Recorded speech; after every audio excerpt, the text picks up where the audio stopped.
ifike basi angalau hata siku moja timu zetu za Tanzania ziweze kushiriki hata katika kombe la Afrika kwa kuwa mshindi hata wa kwanza au hata katika kombe la dunia.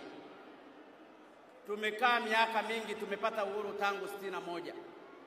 Lakini kila siku timu zetu zinapojaribu kusogea hazifikii mahali ambapo ni patamu. Hazifikii mahali ambapo Watanzania wanaweza wakafurahia michezo yao. Mimi ninawaambia ukweli, mimi sina timu, lakini napenda michezo. Lakini napenda michezo kwa timu zangu za Tanzania zishinde. Kufika kwangu leo mimi nimekuja kwa kuwapa moyo. Nimekuja kwa dhati kuwapa moyo kwamba serikali ninayoiongoza iko pamoja na wachezaji. Na wachezaji wa timu yoyote. Simba mkichukua kombe nitakuja. Yanga ikichukua kombe nitakuja. Kagera ikichukua kombe nitakuja.